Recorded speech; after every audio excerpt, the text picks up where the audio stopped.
Elena Litín, directora ejecutiva de la Fundación Superación de la Pobreza y Servicio País, y les doy la más cordial bienvenida a esta buena conversación que tendremos hoy sobre la manifestación de las distintas pobrezas en el contexto actual. ¿Y qué contexto, verdad? Un contexto en donde en el último año y medio Chile se ha visto remecido primero por un estallido social sin precedentes y después por la pandemia del COVID. Esto nos ha exigido como sociedad adaptación, mucha reflexión y sin duda lo más importante, entender que la colaboración es una de las claves principales para convivir, para reactivar nuestro país y lo más esencial también para preservar la vida. Es un contexto inédito, entre otras cosas, porque demanda importantes cambios y transformaciones que regirán nuestro futuro común. Porque las organizaciones de la sociedad civil y para el conjunto de la sociedad. Porque esta emergencia ha contado con el fundamental aporte de miles de personas que espontáneamente se han articulado para ir en ayuda de sus comunidades, de sus pares, y su rol hoy es nítido y visible frente a nuestra sociedad. También porque es inédito, porque este contexto nos ha demostrado que las soluciones individuales funcionan muy limitadamente. Necesitamos de mayores niveles de solidaridad, democracia, responsabilidad para enfrentar con éxito los desafíos de esta multicrisis que estamos viviendo, que es sanitaria, que es ecológica, que es económica, de confianza. Y es que no podemos permitirnos como sociedad que esta pandemia sanitaria signifique un retroceso económico y social irremontable para comunidades. Formas de monitorear el desarrollo y el bienestar se muestran a veces poco eficientes para hacer una lectura más profunda, más holística de lo que está sucediendo. Por lo tanto, creemos que contar también con mejor información para tomar decisiones es un reto fundamental de este tiempo. Y adicionalmente, existe consenso en que muchas de las pautas de relación entre los distintos niveles y territorios están marcadas por un fuerte centralismo y por la falta de participación ciudadana. Y esto también afecta la eficiencia en la respuesta a los problemas actuales. Sin embargo, también hay mucha esperanza. Hay cosas buenas que han pasado. En muy poco tiempo hemos avanzado mucho en distintas articulaciones y colaboración, acelerando procesos, incentivando diálogos que demandan una escucha abierta y tolerante de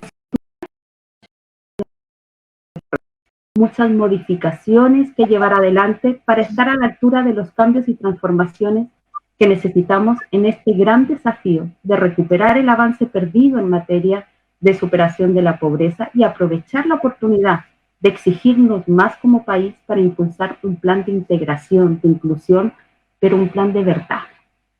Creemos que toda crisis puede ser una oportunidad. Y esta frase, casi como de sentido común, encierra grandes desafíos.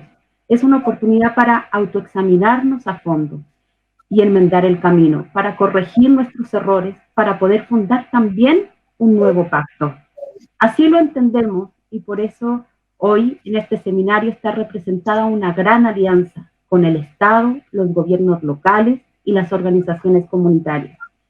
Juntos en estos 25 años de historia que tiene nuestra local inclusivos en más de 100 comunas a lo largo del país solo este año, con altos índices de pobreza y de exclusión social, pero también hemos levantado evidencia, hemos levantado estudios que buscan aportar al diseño de mejoras en las políticas públicas y un cambio de mirada para entender las distintas manifestaciones de la pobreza y la vulnerabilidad en nuestro país, para encontrar soluciones que sean pertinentes y sustentables en el tiempo.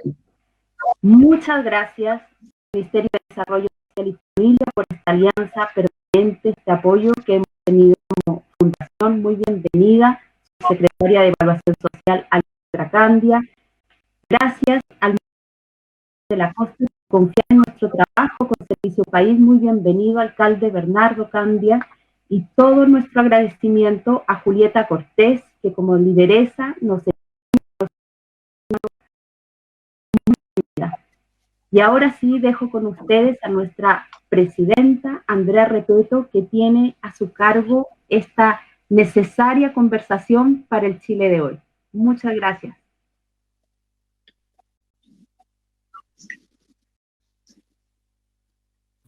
Estoy buteada, como se dice hoy día.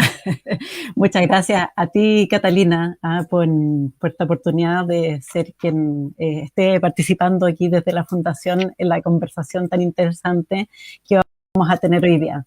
Les doy las buenas tardes a todos y todas, les damos la bienvenida por estar aquí participando en un nuevo seminario de nuestra serie Diálogos País. Como ya les dijo Cata, yo soy Andrea Repeto, soy presidenta del directorio de la Fundación para la Superación de la Pobreza. En estos diálogos país que hemos tenido en los últimos tiempos, y gracias a la podemos reunir y hemos tenido la oportunidad de aprovechar esta tecnología que nos ha permitido convocar a distintas personas, dirigentes sociales, alcaldes, autoridades, académicos, expertos de todo el país, para conversar, para dialogar, cada uno desde su territorio, desde el ámbito que les corresponde, desde su trabajo y sus responsabilidades, sobre los problemas que aquejan al país. Y también, por cierto, por sus posibles soluciones, que es parte esencial del trabajo que realizamos todos los que estamos acá. Quiero partir agradeciendo y saludando la presencia de personas que trabajan muy cerca con nosotros en las distintas alianzas que tenemos. Queremos saludar a Patricia Rivera Ritter. Ella es jefa del Departamento Ciudadanía Cultural de la Subsecretaría de las Culturas y las Artes del Ministerio de la Cultura, Artes y Patrimonio. También jefe de la División Técnica de Estudio y Fomento Habitacional del Ministerio de Vivienda y Urbanismo. También a Martín García, jefe de la División de Cooperación Público-Privada del Ministerio de Desarrollo Social y Familia, y a Teresa Maffei Rojo, analista de la División de Cooperación Público-Privada del Ministerio de Desarrollo Social y Familia. Todos ellos representan a estas alianzas de las que hablaba Catalina, nuestras que tenemos en la Fundación con el Estado y que nos permiten hacer la labor que hacemos. Hoy día en este panel, se me olvidó agradecer también a quienes permiten que nosotros hagamos esta serie de diálogos y de seminarios. Quiero agradecer en particular a los diarios ciudadanos de Mi Voz que nos han acompañado en todos estos diálogos. El diálogo de hoy día lo hemos titulado Las pobrezas en el contexto actual. Fíjense que las pobrezas tiene plural, entonces es un poquito lo que queremos conversar hoy día. Y tenemos este panel tan especial que nos ha invitado hoy día. Ellos nos entregarán luces respecto de la situación que vive el país hoy, en particular debido a la crisis sanitaria, pero también en relación a la crisis social. Y nos van a aportar desde su conocimiento, su experiencia en esta nueva conversación de los diálogos país. Hoy día nos acompañan, tengo el gusto de estar aquí con la subsecretaria de Evaluación Social del Ministerio de Desarrollo Social y Familia. La Cata ya se las presentó, Alejandra Candia. Muchas gracias, Alejandra, por venir. También está con nosotros la presidenta de la agrupación Mujeres Rurales de Canela, también presidenta de la Red Comunal por la Defensa del Agua de Canela y agente territorial de la ONG ETA Choapa, Julieta Cortés. Un gusto tenerte aquí, Julieta. Además, Julieta, debo decir, es parte de nuestra red de líderes y de lideresas de Servicio País. Y también está con nosotros el alcalde de San Juan de la Costa, don Bernardo Candia. También muy bienvenidas y muy bienvenidos a todos. Muchas gracias por su buena disposición a dialogar con nosotros hoy día. En la conversación de hoy día, la idea es que reflexionemos sobre las distintas manifestaciones de la pobreza, por eso la titulamos Las pobrezas en el contexto actual, que han surgido o se han profundizado producto tanto de la crisis social como de la pandemia. Y todas estas situaciones que han golpeado al país fuertemente el 2020 recién pasado y seguramente nos va a acompañar por un tiempo más, incluso luego de las vacunas y la recuperación. La idea entonces es que conversar y conocer sus perspectivas sobre estos temas, de cada uno desde sus distintos ámbitos, desde el Ministerio de Desarrollo Social y Familia, desde las comunidades y desde las alcaldías. Voy a partir con una pregunta para los tres. Les vamos a ir pasando la palabra a cada uno. Partiendo justamente por el contexto, este contexto tan doloroso que nos ha tocado, difícil, el estallido de la pandemia, pero que también ha traído posibilidades. Y nos gustaría que nos pudieran reflexionar en unos poquitos minutos cada uno de ustedes las dos cosas. ¿Qué aspectos positivos? Porque también pasan cosas buenas en estas circunstancias, además de poder estar aquí todos juntos en un seminario en línea. ¿Qué aspectos positivos rescatarían de este momento que enfrentamos en términos de nuestros desafíos como país? Y al mismo tiempo, si nos pueden dar el contrapunto, ¿cuáles son esas manifestaciones de la pobreza que han resurgido, que quizás las habíamos superado y han resurgido, o que han aparecido distintas formas nuevas de pobreza que no estábamos acostumbramos a ver, y cuáles son esas que les generan a ustedes su mayor preocupación desde el ámbito donde están, desde el territorio donde ustedes habitan y trabajan? Entonces son, por un lado, las dos cosas, tanto lo positivo que ha traído para todos nosotros como país y para sus localidades y comunidades la pandemia, pero también al mismo tiempo cuáles son esas nuevas pobrezas o las pobrezas que resurgen en estas circunstancias. Voy a partir dándole la palabra a Julieta. Julieta está con una tecnología distinta, así que puede que hable con un poquito de rezago para el público. No se preocupen, es parte de la tecnología que estamos utilizando hoy día. Muchas gracias, Julieta. Adelante, tienes la palabra.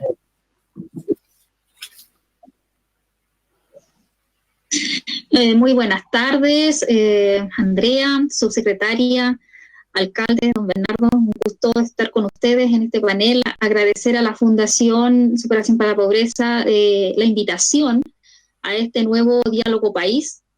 Y bueno, saludar a todos también quienes nos escuchan a través de este medio que nos permite en realidad, a pesar que estamos a distancia, poder compartir este espacio. Respecto a la pregunta que hace Andrea, hay harto, digamos, se me vienen muchas cosas a la mente respecto a el contexto que estamos viviendo, y bueno, dentro de los, quiero partir, digamos, tal como lo decía Andrea, respecto a los cuáles son los aspectos positivos de esta pandemia. Tal vez ha despertado en nosotros el lado más humano. Eso creo que ha sido un aspecto importante, el tema de la pandemia en ese aspecto. Saber que, o detenernos a pensar que ante todo somos seres humanos. Y eso despierta todos los valores de solidaridad, del amor, y también el amor a la naturaleza.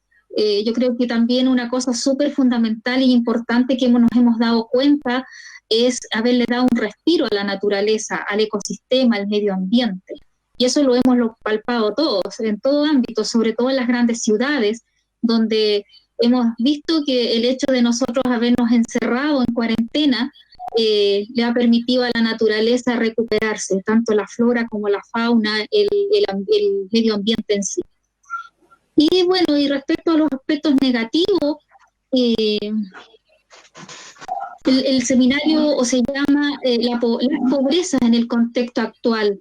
Y la verdad es que yo quiero partir diciendo, vivo en un territorio de una comuna, digamos, prácticamente desértica, en una región donde la escasez hídrica ya es una normalidad, a pesar que nos dicen que vivimos en emergencia, en escasez hídrica, pero esto ya es normal, o sea, y con el cambio climático y las condiciones actuales, esto se va a seguir profundizando.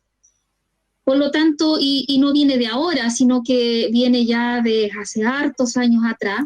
Por lo tanto, yo digo que en este contexto de pandemia lo que ha hecho es visibilizar las pobrezas que existían ¿ya? Que para muchos no sabían que existían, pero ahora se ha hecho visible. Y dentro de esas pobrezas o de esos ámbitos, digamos, que se han hecho visibles y que nosotros lo estamos viviendo desde hace harto rato, tiene que ver con varios aspectos.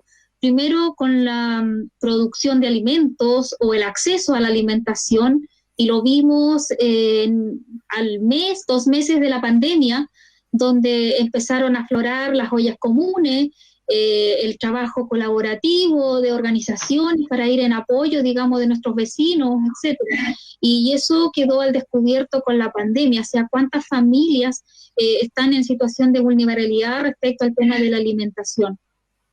Por otra parte, está también el tema de esto, justamente en lo que estamos hoy. Andrea decía recién que yo tengo que estar en otra plataforma y tal vez ustedes me están escuchando con un retardo el mensaje, justamente por la desigual acceso al tema tecnológico, al tema del Internet. Y eso afectó la educación de nuestros niños, de nuestros jóvenes. ¿Cuántos jóvenes, cuántos niños se quedaron este año 2020 o el recién pasado sin acceso a la educación por el tema de no tener acceso a Internet? ¿Ya? Ni siquiera en muchos sectores rurales aquí ni siquiera hay señal de teléfono. La televisión llega con dificultad. Por lo tanto, también eso visibiliza, digamos, una realidad de nuestro territorio y de muchos territorios rurales de nuestro país. Por otro lado, tenemos también el acceso a la salud.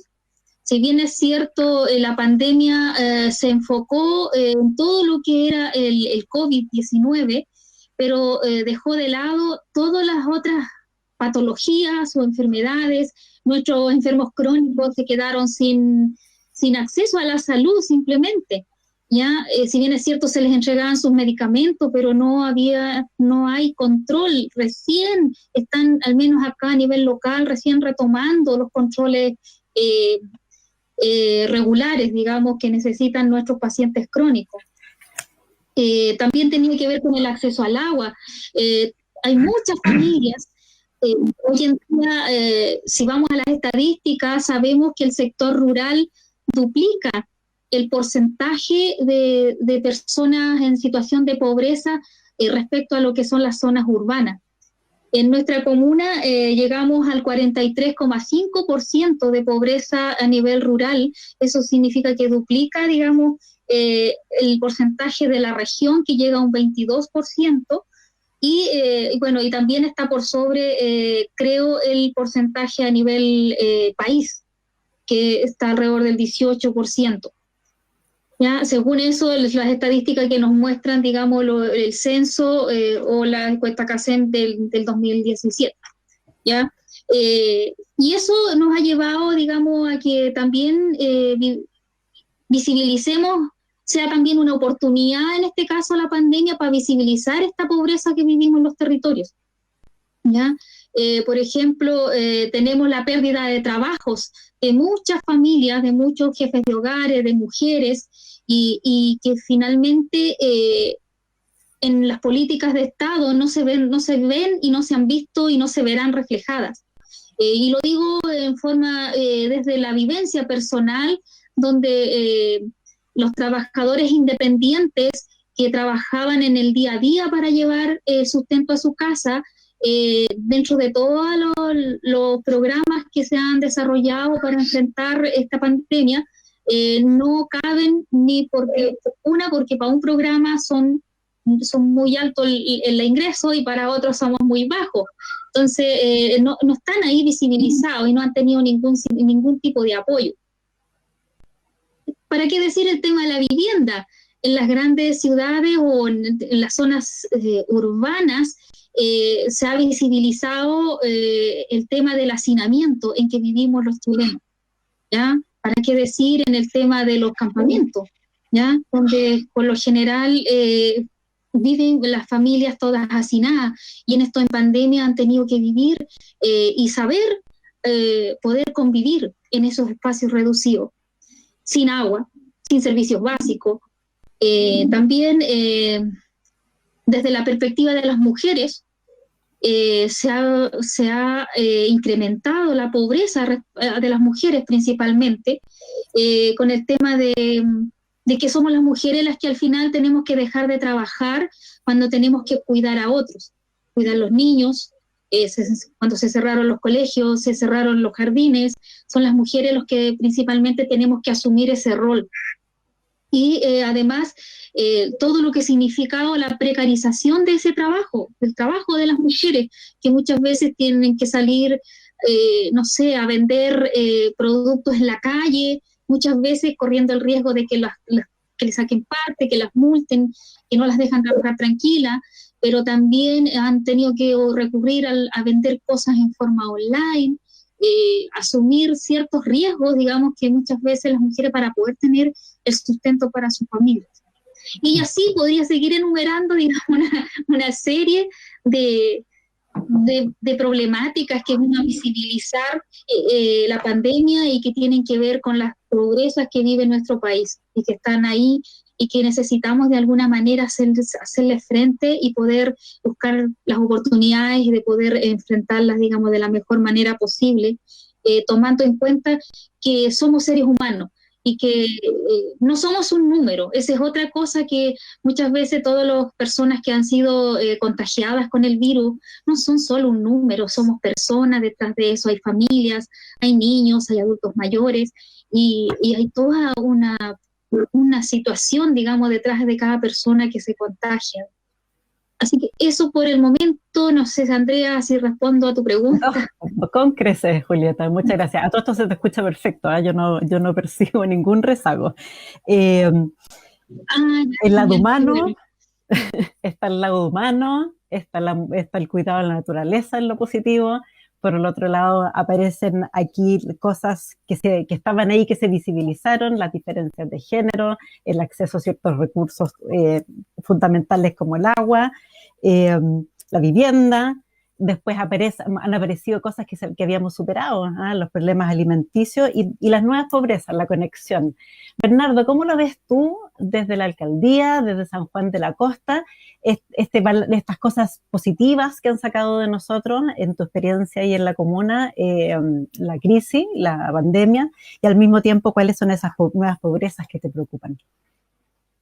Bueno, primero quisiera saludarle a cada uno de ustedes y agradecerles la invitación que nos han hecho para poder participar de este seminario y centrarme en el contexto en el cual a mí me toca desempeñarme. Yo soy alcalde de una comuna eminentemente rural, 95% de ruralidad, el 90% se reconoce pertenencia a la cultura mapuche huilliche, se habla el chesegún, aún tenemos este idioma instalado en nuestra comunidad. Es una comuna con 8.600 personas, 5,6 habitantes por kilómetro cuadrado. Por lo tanto, todavía tenemos una riqueza paisajística natural, diría yo, que hace que sea muy atractiva la comuna desde el punto de vista de las bellezas naturales o escénicas.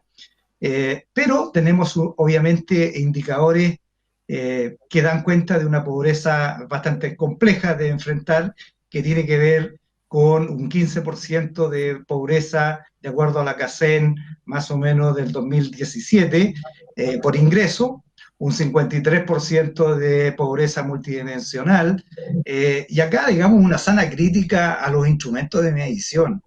En general, estos instrumentos no dan cuenta de las realidades rurales. La encuesta que hacen es válida estadísticamente hasta el nivel regional. Después hay una distorsión de la realidad. Entonces son cifras bastante, yo diría, aproximadas. Y eso hace que no tengamos muchas veces, yo diría, una lectura muy precisa de las realidades rurales locales. Sobre todo de estas comunas pequeñas que evidentemente sus necesidades tienen que ver con la conectividad. Por ejemplo, aquí se hablaba de la conectividad a Internet. Bueno, nosotros teníamos un 75% de cobertura de nuestros alumnos, 25% teníamos que concurrir con ayuda, digamos, presencial y material didáctico para nuestros alumnos. O sea, ahí hay un problema y un desafío país de entregar mayor equidad territorial en conectividad. Y eso obviamente es un esfuerzo colectivo que uno echa de menos, porque por lo general, y esto es una sana crítica, se hace un desarrollo un poco desigual. Los recursos se distribuyen no territorialmente, se distribuyen en función de la población que se tenga acá ciudad, porque evidentemente hay una variable política. O sea, es más, en buen chileno, es más sensato invertir más recursos en aquellas comunas grandes, donde tenemos un gran porcentaje de electorado, que pequeñas comunas como las nuestras. porque de lo contrario, si yo tomo el índice de desarrollo humano, lo lógico es que yo invierta donde más se necesita, y no siempre es así. Por lo tanto, tenemos una comuna con una complejidad, yo diría, mayor en términos de lo que significa barreras culturales. No es lo mismo, a lo mejor, invertir y tratar y establecer nexo con una cultura que tiene una cosmovisión muy distinta a la occidental, donde se preserva la naturaleza. El ser humano es parte de la naturaleza, de ser vivo, y por lo tanto hay un equilibrio ecológico y de explotación, pero también hay una necesidad económica evidente que deja esta pandemia, es decir, comunas como las nuestras, que tienen una estructura productiva muy precaria, se ven fuertemente afectadas por una pandemia, más aún cuando se declara en cuarentena una comuna como la nuestra. El impacto económico que eso tiene en nuestra familia es enorme. Y no sé si sea tan sensato tomar medidas de esa naturaleza en comunas en donde yo no tengo hacinamiento. Lo que tengo es una dispersión poblacional y tengo, digamos, un aislamiento natural, como es en el caso de San Juan de la Costa. O sea, 5,4 habitantes por kilómetro cuadrado, no pueden decirme que eso es hacinamiento o es estar muy juntos socialmente. O sea, son realidades particulares, singulares, que demandan también una focalización de la toma de decisión, de tal forma que efectivamente uno se focalice en función de los territorios. Y hoy día esta pandemia deja, a mi juicio, en evidencia, primero, el tema de las desigualdades territoriales. En segundo, lo que significa el Fondo Común Municipal, de cómo se distribuye en este país. Y tercero, queda en evidencia también la dependencia que tenemos las comunas chicas de los productos alimenticios básicos. O sea, Chile antes producía legumbre. Hoy día Chile no produce legumbre para la autosubsistencia. Nuestras comunidades sembraban los elementos básicos para la autosubsistencia. Hoy día no lo hacen, porque prefieren ir al supermercado, venir a la ciudad de Osorno a comprar las cosas básicas. Entonces, queda en evidencia también que nosotros hemos cometido errores que tienen que ver con cosas muy prácticas. O sea, yo creo que es una sana práctica que las comunidades hubiesen seguido haciendo la práctica de la agricultura familiar campesina y no hubiesen tenido los problemas que tuvieron producto de la pandemia, en donde hubo una escasez de alimentos y teníamos que concurrir a Osorno a buscar los alimentos básicos. O sea, ahí hay una nota que hay que asumirla, es decir, cómo Chile en el fondo no depende de cosas básicas de otros países en donde también tienen el mismo problema. O sea, nosotros tenemos que traer la lenteja de Canadá, los garbanzos traerlos de Argentina, y en consecuencia Chile no produce ese tipo de cosas básicas que pudiesen alimentar a nuestra población. Yo creo que son cosas que ha ido dejando en evidencia la pandemia, pero también hay cosas positivas. Yo rescato, por ejemplo, la red de atención primaria. Chile tiene una muy buena red de atención primaria. Curiosamente, no se utilizó adecuadamente desde marzo del año pasado para poder hacer el testeo, la trazabilidad, y esto hubiese sido un gran aporte, porque creo que efectivamente la red que se ha construido durante tantos años en Chile permite precisamente hoy día tener una capacidad instalada que nos ha ayudado a enfrentar esta pandemia tan compleja. Y bueno, aunque ustedes no lo crean, San Juan de la Costa, que es una comuna que está en la región de los lagos, que se supone que llueve mucho, bueno, nosotros tenemos un déficit hídrico permanente ya de hace 8 años, es decir, estamos entregando agua con camiones aljibe en San Juan de la Costa, y eso da cuenta de que el efecto climático en nuestras comunidades es muy fuerte. Entonces, también esas cosas hay que tomarlas en cuenta y asumir que tenemos que hacer un esfuerzo país para invertir en tratar de poder dar una solución de fondo a un tema que, seamos sinceros, ningún gobierno ha querido enfrentar de verdad. O sea, Aquí ningún gobierno me puede decir a mí, yo llevo 8 años como alcalde, que ha hecho un esfuerzo real por dar una solución al tema del agua en tantas comunas costeñas o que hoy día están entregando agua en forma, digamos, de camiones de aljibe, que no es la solución. Teniendo tanta agua muchas veces en nuestros cursos y no es bien utilizada. Entonces ahí falta una política pública de verdad que apunte a darle una solución a un tema muy delicado y que se va a ir agravando con el correr del tiempo si no asumimos los desafíos en forma oportuna y en forma eficiente. Eso.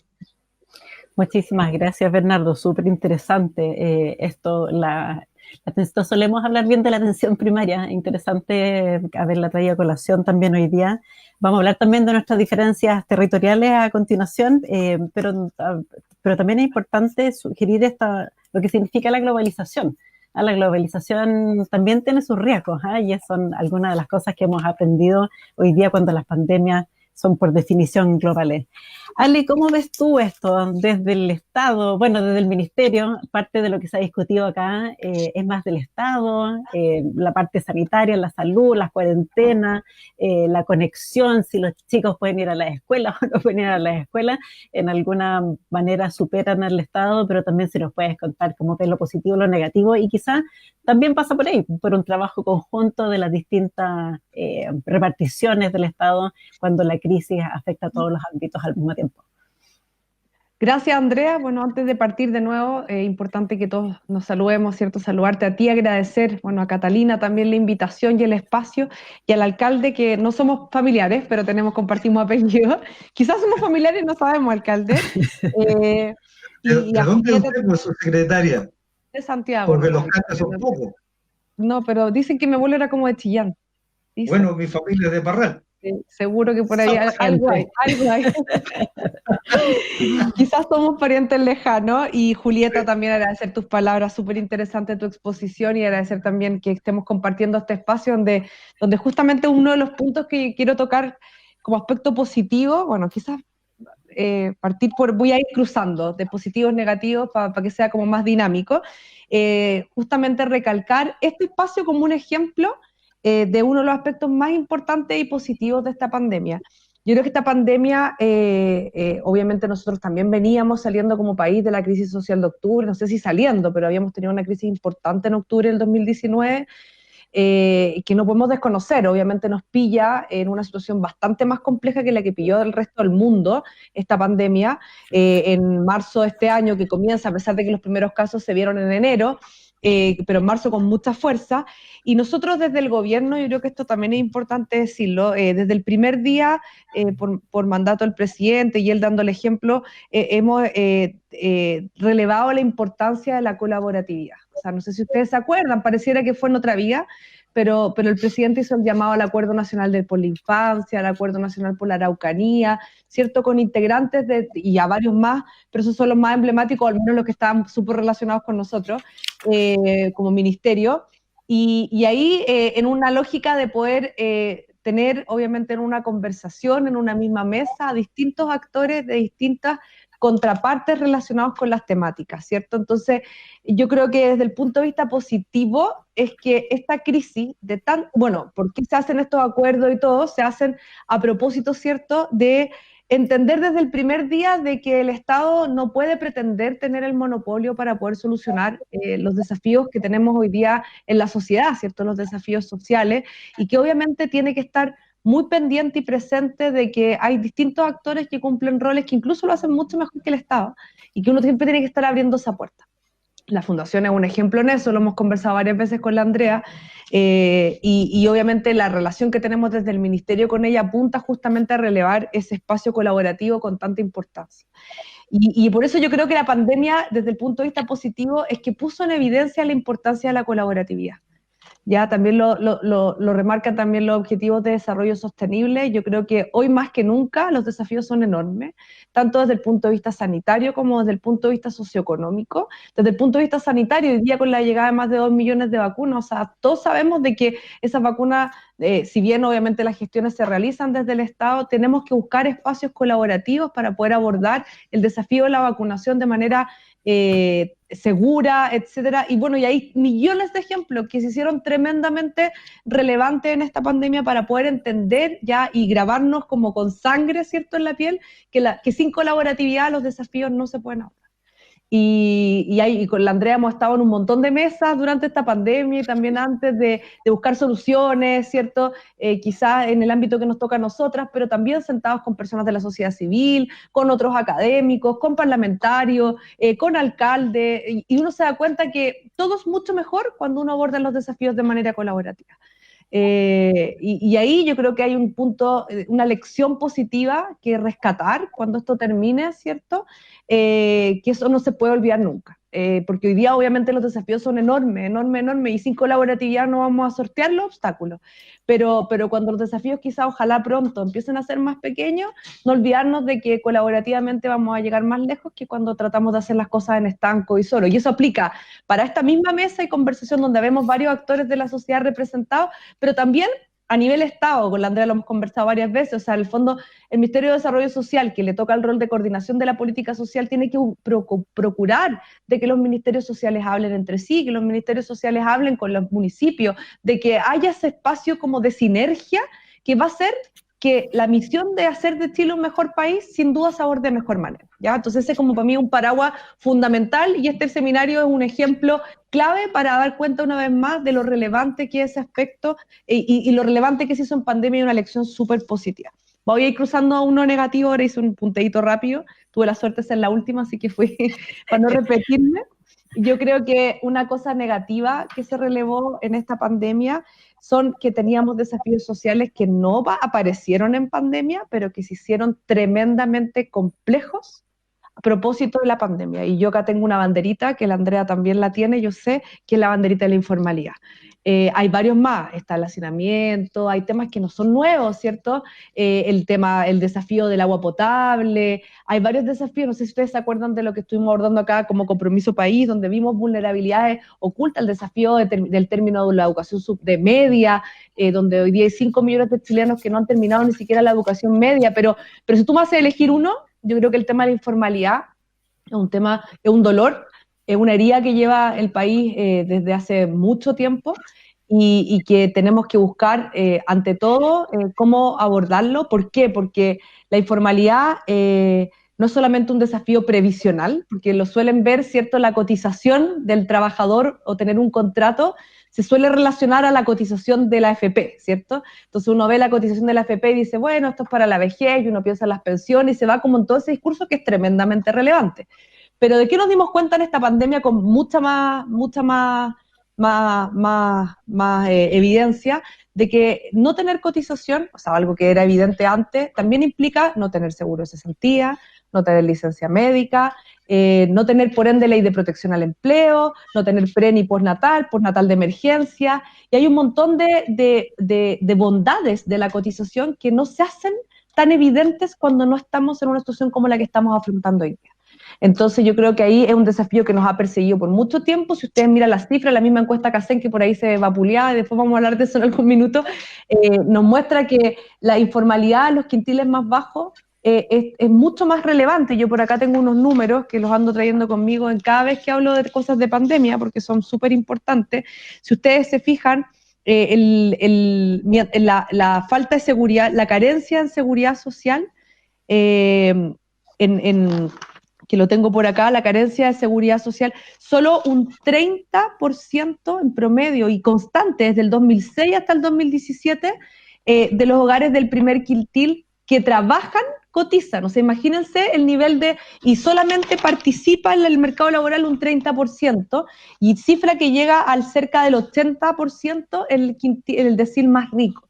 Entonces, obviamente, la situación de inequidad en este sentido es enorme, y se duplica, y se multiplica, obviamente, en situaciones complejas como la que nos estamos enfrentando hoy día desde el punto de vista socioeconómico, porque la persona que no pudo salir a trabajar, que tiene que estar en confinamiento, ¿cierto?, producto de la crisis sanitaria, se ve doblemente afectada cuando no tiene mecanismos de seguridad social a los cuales acudir, y por ende obviamente hay un despliegue, generamos una red de protección social que ha llegado a más de 5 millones de hogares del registro social de hogares, y obviamente podemos decir de que se trabajó sin descanso, y la Andrea también es testigo, y parte de ese trabajo sin descanso para poder llegar a todos los hogares que más nos necesitan, pero tenemos claridad absoluta que esta informalidad hace que el dolor sea mucho más grande en aquellos hogares, obviamente, que no tenían este espacio de protección al que acudir ante esta emergencia, obviamente de una profundidad absolutamente desconocida, o sea, y absolutamente inesperada también a nivel no solamente nacional, sino que en el mundo entero. Voy a ir a otro positivo y después me paso a otro negativo como para terminar. Yo creo que, y esto aplica a nivel personal y a nivel de desafíos sociales, ¿cierto? La innovación. Yo creo que acá hubo un espacio de innovación enorme. Esto mismo que está pasando ahora, este seminario, innovación en todo sentido, en la búsqueda de soluciones para afrontar los problemas. Obviamente en una situación totalmente extrema, donde obviamente la falta de recursos, etcétera, permite el emprendimiento, la innovación. Yo creo que va a haber algo que rescatar ahí, hogares que desde el punto de vista micro y también desde lo macro, ¿cierto? De lo micro, hogares que tuvieron que reinventarse para poder obviamente encontrar, todos conocemos el caso de la persona que no pudo volver a trabajar y que empezó a vender verduras, y que se empezó a reencontrar y reinventarse y buscar espacios de innovación en lo micro y también en lo macro, o sea, que en el punto más álgido llega a lo que es la vacuna, ¿cierto?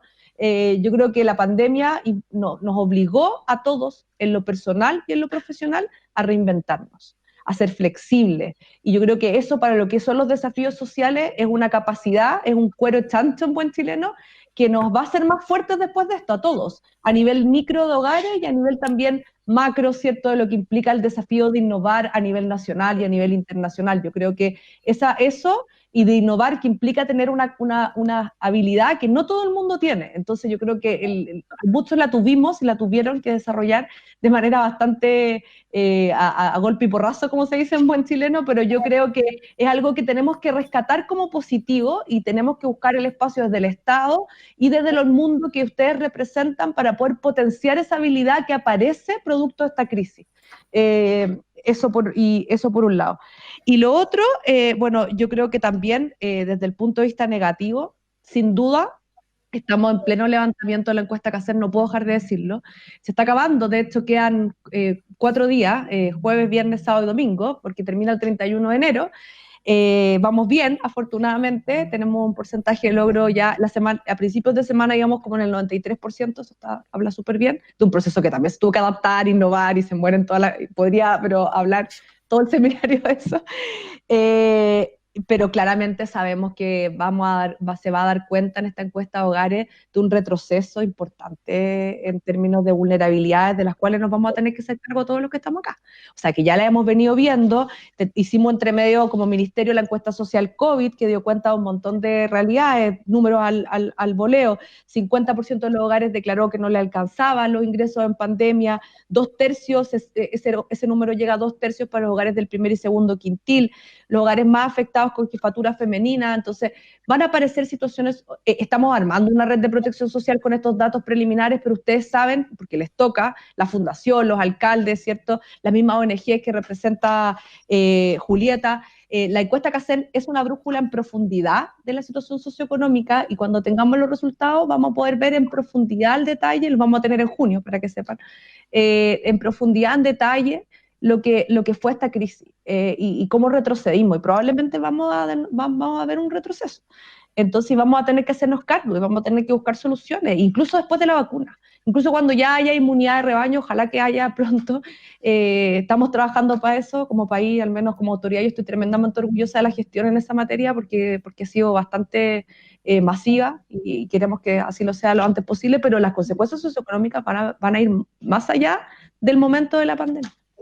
Y vamos a tener que ver qué hacer, y esa brújula nos va a servir mucho, y probablemente ese retroceso, esa pobreza que no veíamos quizás hace mucho tiempo, la vamos a ver nuevamente y vamos a tener que ver qué herramientas novedosas, innovadoras, colaborativas, como venía diciendo al principio, vamos a tener que desarrollar para poder afrontar ese país, no solo desde el Estado, esto no es un desafío del Estado, es un desafío conjunto de todos los que participamos en el diseño de soluciones para poder hacer de Chile un mejor país. Así que yo creo que ahí obviamente vamos a tener que afrontar. Puedo seguir, pero yo creo que con eso ya por lo menos innové respecto a lo que ya se venía diciendo. Comparto también algunas cosas que se dijeron antes. Gracias, Andrea.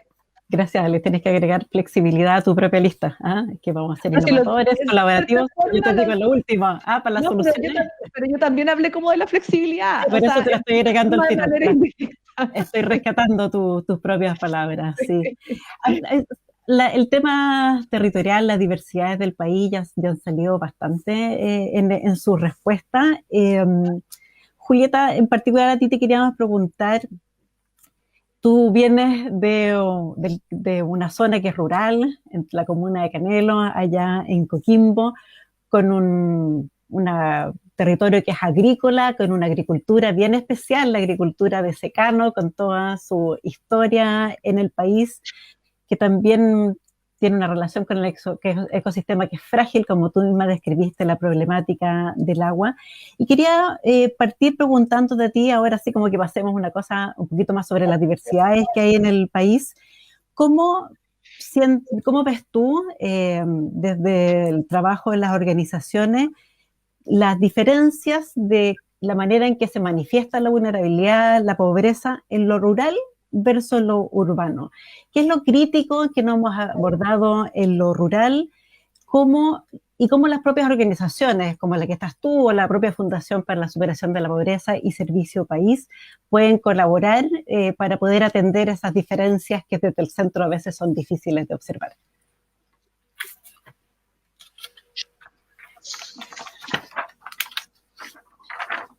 A ver, yo creo que desde el territorio donde me toca vivir la cotidianeidad, digamos, y de la región, que es muy similar, son escasos los valles donde tienen acceso al agua, digamos, pero y esa agua principalmente no es para la agricultura familiar campesina o la agricultura de secano, digamos, que usted plantea.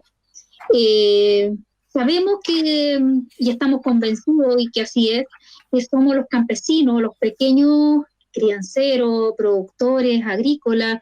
En el fondo nosotros decimos campesino, porque el campesino es aquel familia que en realidad hace una diversidad o produce una diversidad de productos, valga la redundancia, que a la vez, mientras que es criancero, también cultiva hortaliza, también tiene un huerto, también es apícola, muchos son pirquineros, algunos incluso han tenido que llegar a ser asalariados, pero vuelven a su unidad productiva. Y lamentablemente nuestra mayor limitante tiene que ver con el acceso al agua, ¿ya? Esa desigualdad que existe en nuestro país y que lo permite la normativa chilena es lo que hoy día nos tiene en esta vulnerabilidad, digamos, a nivel región y, por qué no decirlo, a nivel país. Somos todas las comunidades rurales hoy día dependimos de un camión aljibe. Además, yo vivo en un territorio de comunidades agrícolas, muy pocas veces visibilizado el tema de las comunidades agrícolas, que es un sistema de tenencia de la tierra colectivo. Y lamentablemente hoy en día no hay una política pública que vaya en directo apoyo de las comunidades agrícolas. Y partiendo por el acceso al agua, tanto para el consumo humano, porque es tan grave la situación que tenemos un porcentaje muy alto de familias que dependen única y exclusivamente de un camión aljibe, ¿ya? Donde están entregando 50 litros por persona al día. Y bueno, en pandemia ustedes comprenderán que eso no nos alcanza para lavarnos las manos, como dice la normativa. Así que yo creo que la primera acción o propuesta, digamos, que para poder enfrentar todas las otras vulnerabilidades, porque en realidad, o todas las otras pobrezas, porque si uno sin agua, como decía ahí el alcalde en su presentación anterior, el mundo rural depende, digamos, de la producción de alimentos, y que no es solo para el consumo de los sectores rurales, sino que alimentamos a nuestras ciudades, a la población urbana. En Chile sabemos que más del 92% de las unidades agrícolas son de agricultura familiar campesina. O sea, el resto de las grandes explotaciones agrícolas, principalmente ellos producen para la exportación, ¿ya? Pero quienes alimentamos a nuestro territorio y a nuestras ciudades somos los campesinos. Por lo tanto, ahí hay que abordar la temática y no podemos seguir dependiendo de un camión aljibe. Yo creo que eso es un desafío, es una problemática que nos afecta a todos, a todas, y como decía el alcalde, de verdad que alguien tiene que empezar a tomar, y tal vez este trabajo colaborativo, donde podamos sentarnos todos a la mesa y de una vez por todas enfrentemos este problema que afecta a cada uno de los territorios, principalmente rurales y de secano. Gracias, Julieta. Voy a pasar la palabra a Bernardo, que también está en una comuna que es muy rural, con una actividad que es bien mezclada. Hay pequeña agricultura, pesca, actividad forestal, turismo, y al mismo tiempo tiene una población, la Quenche Huilliche, entiendo, bastante elevada comparado con el resto del país. ¿Cómo se atienden esta diversidad tan grande dentro de una propia comuna? ¿Cómo la alcaldía utiliza sus recursos en estos términos? ¿Cómo se conecta con esas otras, no sé, con las organizaciones que están ahí, con el propio Estado, con las empresas privadas? ¿Cómo se hace el trabajo ante estas distintas pobrezas que tienen reflejo en una diversidad tan grande en un mismo territorio?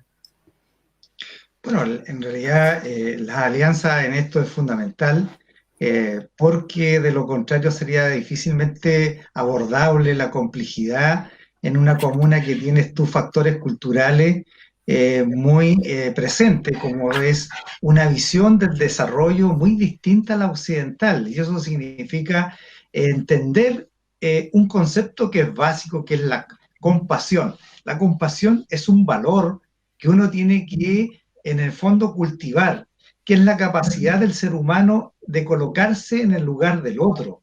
Y eso yo creo que ha sido un proceso que hemos vivido, yo diría, se ha ido debilitando. Yo tengo la impresión que esta pandemia ha dejado también en evidencia un individualismo brutal de la sociedad chilena.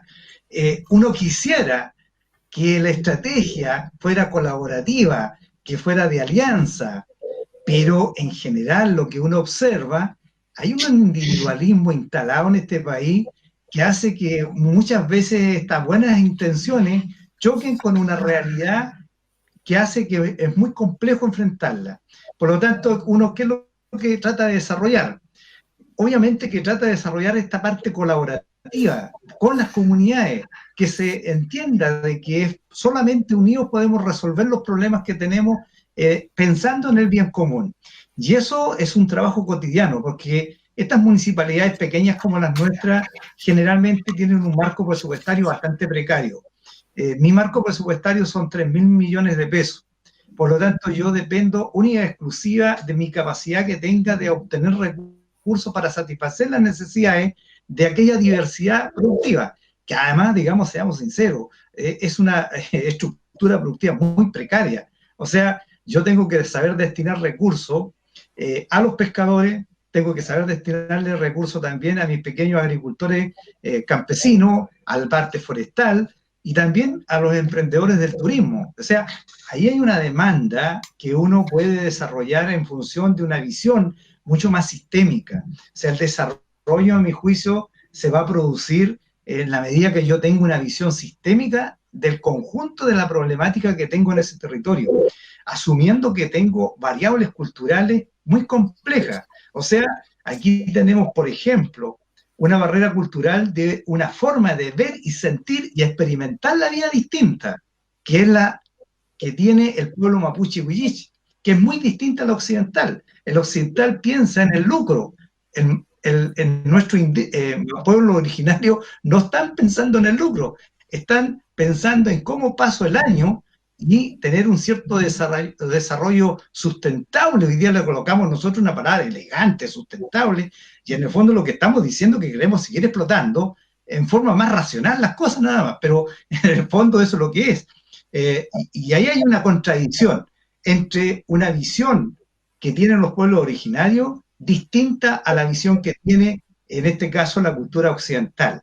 Yo creo que ahí el Estado tiene que también asumir cierto protagonismo en entender a los territorios. Yo siento que muchas veces no hay esta capacidad de compasión, insisto en el concepto, que es un valor de colocarse en el lugar del otro. Y uno siente muchas veces en estas cosas que hay una desigualdad de trato. Y quiero reflejar esto con el siguiente ejemplo. Miren, hace poco me llamó Evaristo Pinol, un ciudadano de este país, que vive en San Juan de la Costa, en el sector de Laskel Mapu.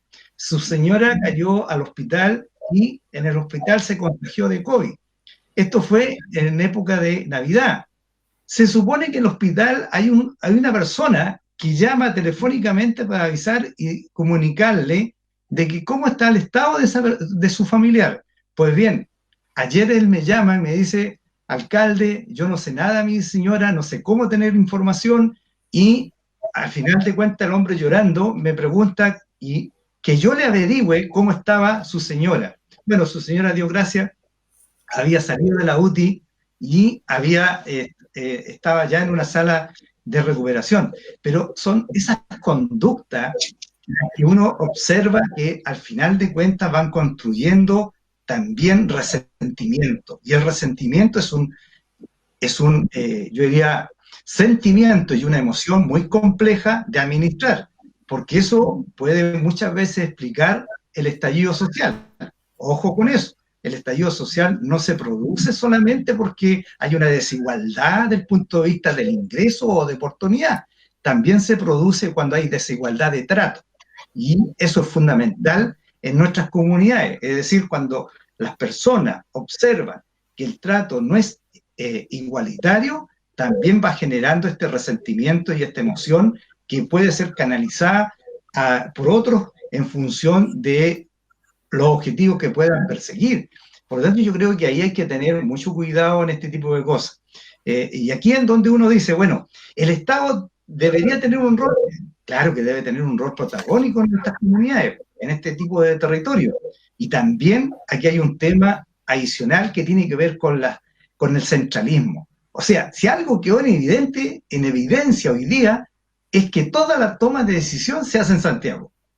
Y eso da cuenta, por ejemplo, de que cuando se toma una decisión, yo sé que estamos en un estado excepcional y todo lo demás, pero, por Dios, la centralidad hoy día en Santiago es terrible. No hay autoridades regionales que tengan la capacidad de tomar decisiones en función de estas materias. Entonces, cuando uno observa esto, bueno, aquí hay un desafío país, que cómo descentralizamos en la toma de decisión y fortalecemos, por lo menos yo soy partidario de fortalecer los gobiernos locales o las administraciones locales, de tal forma que efectivamente respondamos a las cosas concretas que nos demanda el ciudadano. Si el ciudadano quiere, lo que decía alguien delante, vivienda, quiere camino, conectividad, quiere mejorar su calidad de vida, y eso hoy día está al debe. Gracias, Bernardo. Ale, voy a colgarme de los últimos comentarios de Bernardo respecto del trato y la compasión. En la Fundación hemos trabajado harto sobre qué es lo que significa la vivencia de la vulnerabilidad y la pobreza, y que va más allá del tener o no tener, que de alguna manera hemos mirado la problemática muchas veces a lo largo del tiempo en Chile, sino que tiene también componentes que son subjetivos, que son de relación entre las personas, que justamente es este punto del trato. Me gustaría preguntarte cómo lo ven desde el Ministerio estos nuevos aspectos. ¿Está dentro de sus planes comenzar a medir, comenzar a tenerlo como objetivo, comenzar a buscar instrumentos que pudiesen hacerse cargo de eso? ¿Cómo ven esta parte? Porque yo estoy de acuerdo con Bernardo, yo creo que parte del estallido social, esta sensación de malestar de la ciudadanía tiene un componente subjetivo muy grande, que es muy profundo, del que hay que hacerse cargo más allá de lo material. ¿Cómo lo ven desde el Ministerio eso? Bueno, justamente La crisis social de octubre del 2019 relevó para el Estado y para el país como un todo, al menos en lo que le toca al rol del ministerio en este rol de coordinación de la política social y particularmente esta subsecretaría en el rol de la caracterización socioeconómica de Chile, la importancia de que los diagnósticos que teníamos hoy día, que eran y siguen siendo tremendamente relevantes, como lo es la encuesta CACEN, que ustedes saben se mide desde el año 90, y una batería de encuestas que ha manejado el Estado, son encuestas que han estado centradas, como ustedes muy bien decían, en el qué tengo y qué no tengo.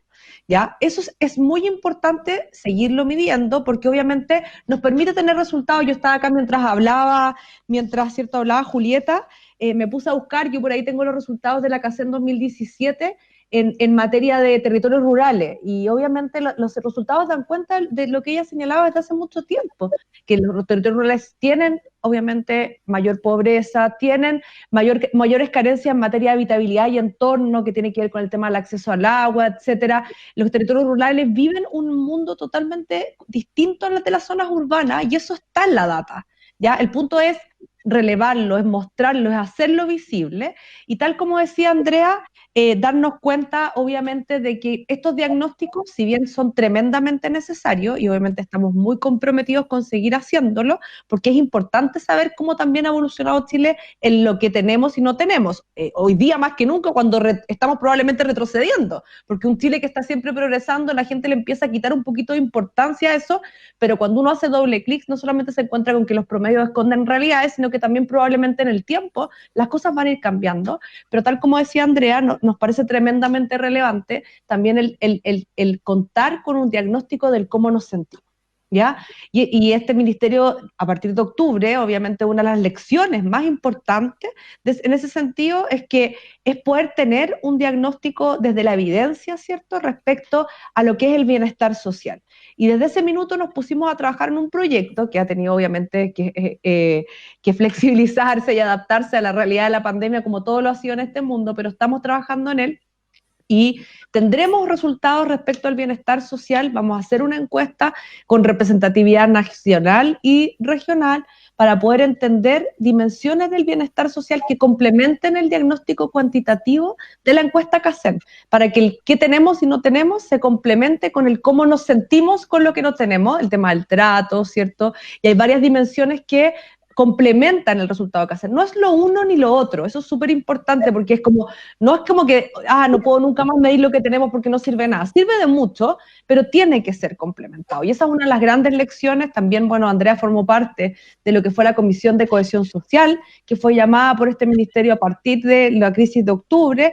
Tenemos un informe ahí y una hoja de ruta que vamos a dar cuenta y por encargo del presidente, un tema muy relevante también desde el punto de vista de incorporar materias y lecciones de cohesión social que surjan a partir de este diagnóstico y que también surjan a partir de otros diagnósticos en los instrumentos que nosotros hoy día tenemos para poder entregar, ya sea en programas, sea en decisiones de focalización, en decisiones que le competen a este ministerio como coordinador de la política social, incorporar, ¿cierto?, ese lenguaje, incorporar esa dimensión que tiene que complementar a la otra. Yo insisto en un punto, esto no es uno o lo otro, yo creo que son aspectos que deben complementarse porque no nos podemos olvidar de lo que no hay y de lo que tenemos que abordar, servicios sanitarios, todos los temas que han salido acá, dimensiones de habitabilidad, hacinamiento, informalidad, etcétera, que son el qué, pero también el cómo para poder darle una mirada integral a la política social que va un paso más allá de lo que se ha venido construyendo. El diseñar política social, yo soy una convencida,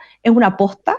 Esto no es una cosa de gobiernos, esto uno va tomando una aposta y se va construyendo. El mismo ejemplo de CACEN. CACEN medía solamente pobreza por ingresos, el presidente Piñera en su primer gobierno llamó a una comisión, se generaron lineamientos para no solamente actualizar la línea de pobreza por ingresos, lo cual la Fundación formó hizo un tremendo aporte, porque es algo que venía considerando desde hace mucho tiempo, sino que también el dejar lineamientos para poder incorporar mediciones de carencias en otras materias que no sean ingresos, y con eso nace la pobreza multidimensional, que se implementa en el segundo gobierno de la presidenta Bachelet y que nosotros obviamente terminamos de tomar y ahora estamos dejando una aposta que va en la lógica de complementar estos diagnósticos con bienestar social. Esto es una aposta, y ahí tenemos que todos ir creciendo y aprendiendo de cómo estos diagnósticos van nutriendo el diseño de soluciones y donde efectivamente estas lecciones tan traumáticas, como lo fueron la crisis social de octubre del 2019 y esta pandemia, que no tiene ni un precedente, al menos la generación que nosotros nos tocó vivir,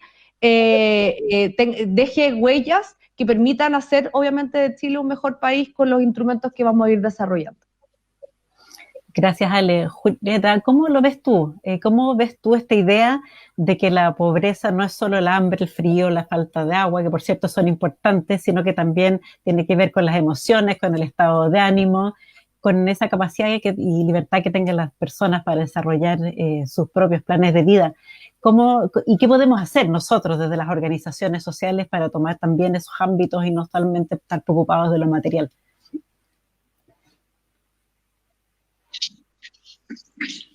Yo creo que es un tema muy relevante, todo el tema, digamos, del cómo nos sentimos respecto al desarrollo o al diario vivir, digamos, de nuestros espacios.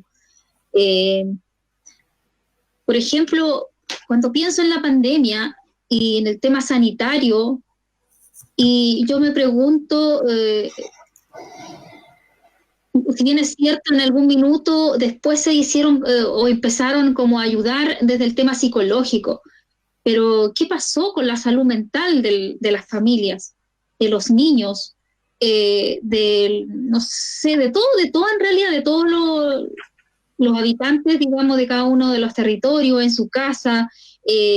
Al principio, yo creo que hasta el día de hoy, nadie se ha preocupado del tema psicológico, porque sí que hay consecuencias, hay efectos y que aún no se han visibilizado.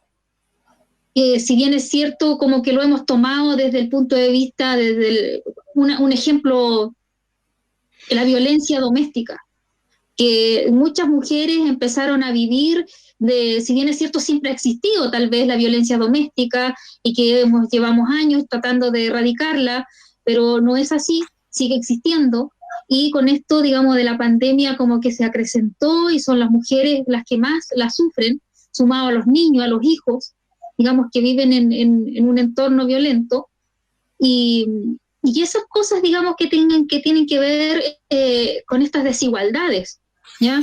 Porque lo que yo planteaba al principio, si bien es cierto, yo vivo en un territorio rural donde tal vez no vivimos el hacinamiento del urbano, ya, como si tenemos más espacio donde pueden salir a caminar, no sé, subir el cerro, hacerse cargo de sus animales, que también ayudan en la salud psicológica, ¿ya?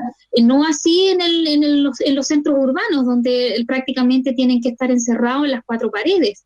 Y eso significa una falta, yo digo, grave a los derechos también de las personas, porque el hecho de no tener una casa suficientemente amplia que nos permita movernos sin dificultad es complejo. Y así pueden haber muchos otros ejemplos, digamos, donde se vulnera los derechos de las personas.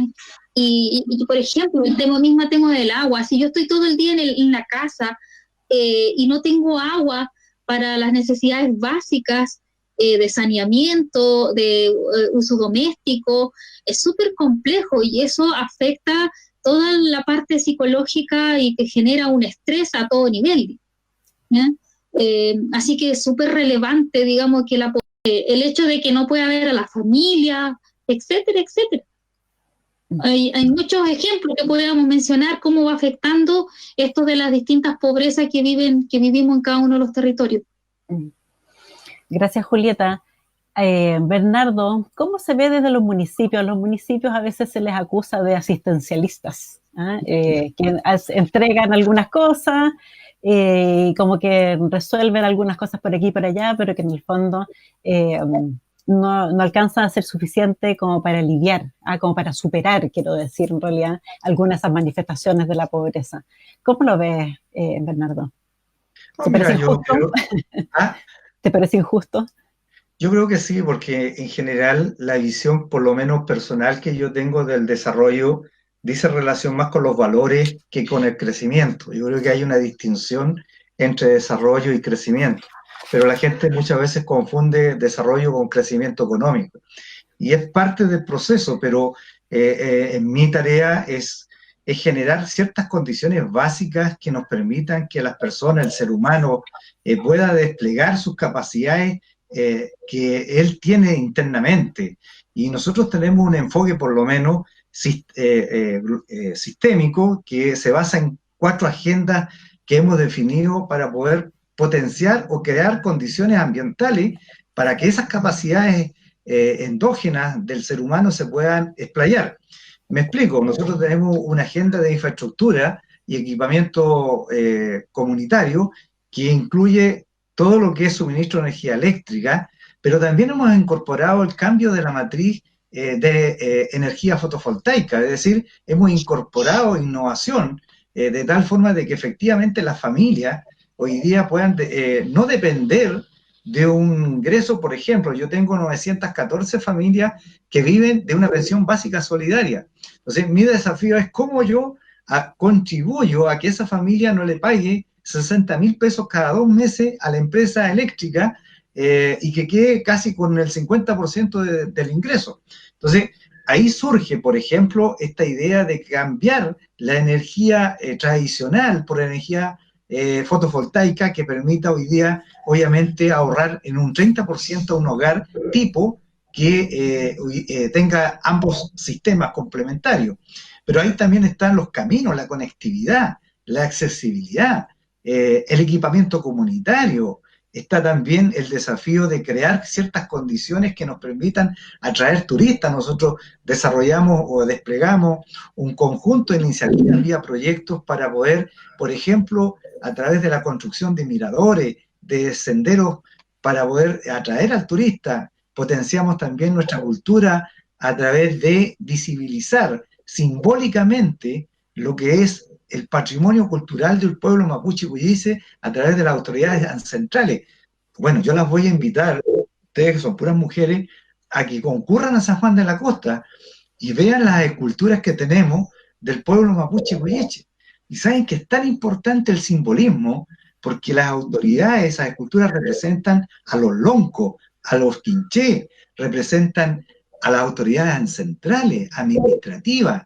Ahí está el toqui, y está también el guerrero. Entonces, cuando tú identificas con esos valores culturales al pueblo, ellos se sienten representados.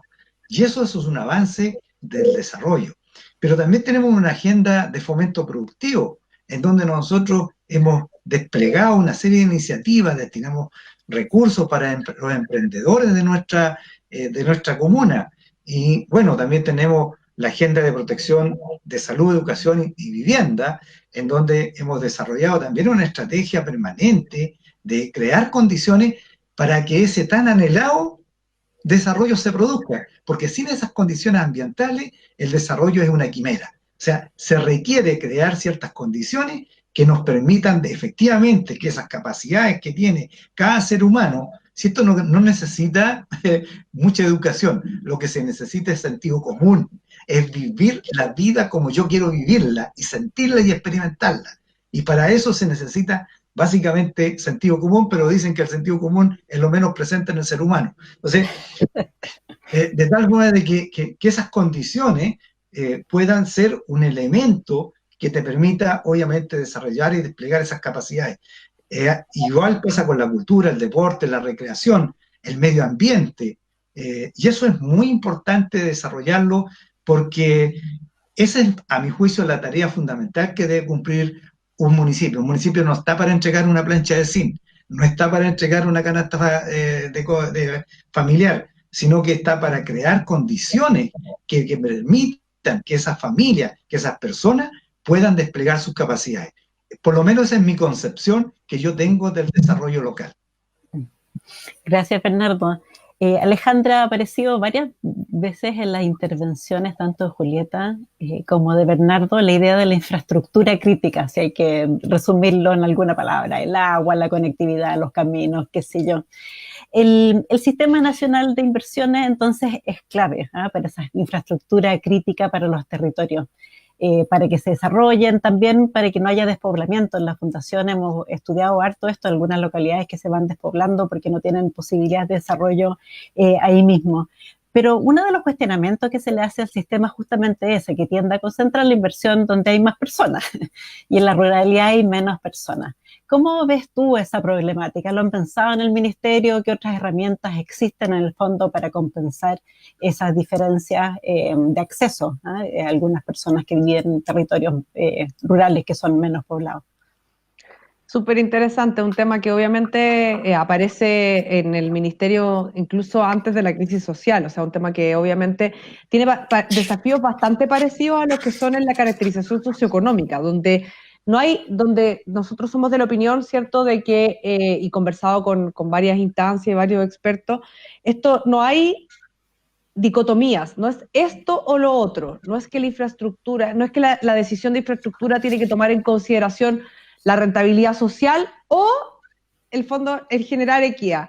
Yo creo que lo que falta, muy parecido a la conversación que acabamos de tener y un tema en el que hemos estado trabajando en conjunto con el Banco Mundial, ¿cierto? Y otras instancias, es poder complementar la información para el tomador de decisión, que no somos nosotros. Eso también es importante relevarlo. El sistema, bueno, yo hablo de nosotros, perdón, pero quizás hay que explicarle al público que el Sistema Nacional de Inversiones, si bien se compone por 2 actores, el actor de evaluación está alojado en el Ministerio de Desarrollo Social y Familia y particularmente en la Subsecretaría de Evaluación Social que a mí me toca dirigir. Entonces, lo que yo quiero, o sea, el fondo del punto acá es que esto no es reemplazar la forma en que se evalúa, que es lo mismo que hablábamos de CACEN, ¿cierto? Esto no es eliminar la CACEN y tener solamente una encuesta de bienestar social, sino que es poder contar con herramientas, entregarle herramientas al tomador de decisión, que es la DIPRES para entregar recursos, en los ministerios sectoriales que formulan proyectos de infraestructura, los gobiernos regionales, los gobiernos locales, los municipios, que en su panorama de decisión puedan contar no solo con la decisión, con la variable de si es rentable o no desde el punto de vista social, respecto a la demanda, etcétera, sino que también haya una información complementaria respecto a temas relacionados con, obviamente, materia de cómo la infraestructura afecta también el bienestar y la equidad, ¿cierto? Entonces yo creo que es un tema que evidentemente no puede en ningún caso reemplazar el rol actual del sistema, que busca obviamente el uso eficiente de los recursos, pero sí creemos que el sistema debiese tener información complementaria en esta lógica que permita que el tomador de decisión tome, como nos gusta decir a los economistas, una decisión informada, ¿cierto? Porque obviamente las decisiones informadas son mejores decisiones que cuando uno tiene solamente una parte de la historia. Entonces, es un tema en el que estamos trabajando. Esto, más que incorporarle nuevas variables a las metodologías, es continuar con el desarrollo de metodología o incorporar en las metodologías beneficios que no se están incorporando, etcétera, pero en paralelo tener obviamente una mirada multicriterio, como se le llama en materia de inversión pública, de poder, la misma lógica de lo que es la pobreza multidimensional, tener indicadores que complementen la decisión para poder abordar los desafíos de infraestructura pública con información más completa e integral. Gracias, Ale. Se nos está acabando el tiempo. A mí se me ha pasado súper rápido. Quiero hacerle una pregunta difícil porque es larga y se las voy a pedir en corto, su respuesta. 30 segundos. Se nos viene la discusión constitucional. ¿Qué creen ustedes? Imagínense que son constituyentes. ¿Qué tema clave creen clave? El tema, 30 segundos, es clave en la Constitución para contribuir a superar estas pobrezas de hoy y del futuro que hemos conversado hoy día. Julieta, ¿quieres partir tú? Sí, 30 segundos. Pero yo creo que tiene que ver con lo que ya se ha planteado y lo ha recalcado el alcalde, que tiene que ver con la descentralización del poder. ¿Ya? De que los gobiernos locales tengan, digamos, mayores atribuciones, autonomía, y que donde sea, digamos, a nivel territorial donde se puedan tomar las decisiones y hacer frente a cada una de las situaciones. Y eso la Constitución tiene que dar mayor empoderamiento a los gobiernos locales, o a los municipios en este caso. Eso por una parte, y lo otro tiene que ser con una Constitución que garantice derechos. ¿Ya? Realmente que garantice derechos, como es el tema del acceso al agua en forma igualitaria, donde tenga que ver con todo, también con los bienes comunes, ¿ya? Eso significa, digamos, donde el agua, la semilla, los glaciales, todos sean considerados como un bien común y se deje afuera el tema de la propiedad privada. Yo creo que con eso resumo lo que debiera recoger en este caso lo que es la Constitución o la nueva Constitución que queremos para nuestro país. Gracias, Julieta, viste, lo hiciste súper bien en un poquito tiempo. Bernardo. Mira, tres cosas que creo que comparto con Julieta. Primero, el tema de la descentralización del poder. El segundo tema que me parece relevante, que no se privatice en la Constitución el agua, porque en la actual Constitución del 80 en realidad el agua está privatizada en la Constitución, no en el Código de Agua, y eso a mi juicio debería ser un derecho humano, y por lo tanto ahí creo que hay un tema a abordar. También el Tribunal Constitucional, creo que la composición del Tribunal Constitucional debe revisarse. No me parece que el presidente tenga que nombrar autoridad o también el Congreso. La composición, a lo menos, yo la revisaría. Por lo tanto, tres cosas que me parecen importantes verla en la Asamblea Constituyente. Gracias. Ale, no sé si tú tienes permiso para contestar esta pregunta, pero no está quedando grabado, nadie lo va a saber. No, pero tenemos amplia audiencia, así que sí, esta pregunta fue... No, pero yo creo que es importante poder decir hay cosas bien relevantes. O sea, en el fondo yo creo que aquí no hay duda de que la Constitución que se va a empezar a trabajar después de las elecciones de constituyentes, sea una constitución de grandes acuerdos. Yo creo que eso es algo que tiene que ser tremendamente relevante y es algo que obviamente es el espíritu de lo que hay detrás, de poder abordar este desafío. Y yo creo, si tú me haces elegir, y aquí quizás voy a hablar desde el punto de vista personal, pero igual es importante, que tiene que ver con la gran lección de la que yo hablaba al principio, que es amarrar, de que yo creo que es un espacio donde tenemos que asegurar el fortalecer la colaboratividad. Eso es clave. Y eso yo creo que se puede reflejar en estos lineamientos generales de que nos van a enmarcar. Cualquier cosa que vaya en contra de ese espíritu, yo creo que nos va a entorpecer la labor a todos los que estamos hoy día acá representados para poder abordar los grandes desafíos sociales. Entonces yo creo que cada línea tiene que ir a favor de los espacios colaborativos, a favor de fortalecer el rol que cada uno juega, donde obviamente todos están buscando como objetivo hacer de Chile un mejor país, y desde el punto de vista social la colaboratividad es clave, un poco lo que yo decía al principio, y la Constitución tiene que tener un marco que permita fomentarla y fortalecerla, que para nosotros claramente fue la gran lección no solo de la pandemia, sino que de la crisis social, y yo creo que es algo que se ha venido obviamente gestando desde hace mucho tiempo. Así que esa es como mi elección personal. Muchas gracias. Bueno, ya se nos acabó el tiempo, estuvo súper interesante, les agradezco mucho sus intervenciones a los tres, Julieta, Bernardo, Alejandro, que hayan participado en este seminario Las pobrezas en el contexto actual. Quiero dar las gracias a todos, además de nuestros panelistas, al Ministerio de Desarrollo Social y Familia y a los diarios ciudadanos de Mi Voz que nos han apoyado.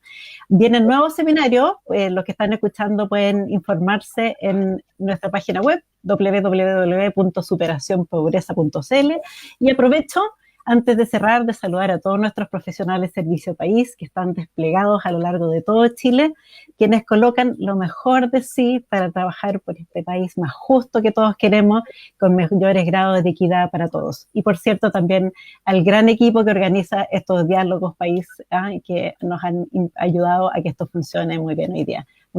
Buenas tardes, muchas gracias, que tengan una buena tarde. Hasta luego. Muchas gracias. Muchas gracias. Nos vemos. Muchas gracias. Hasta luego.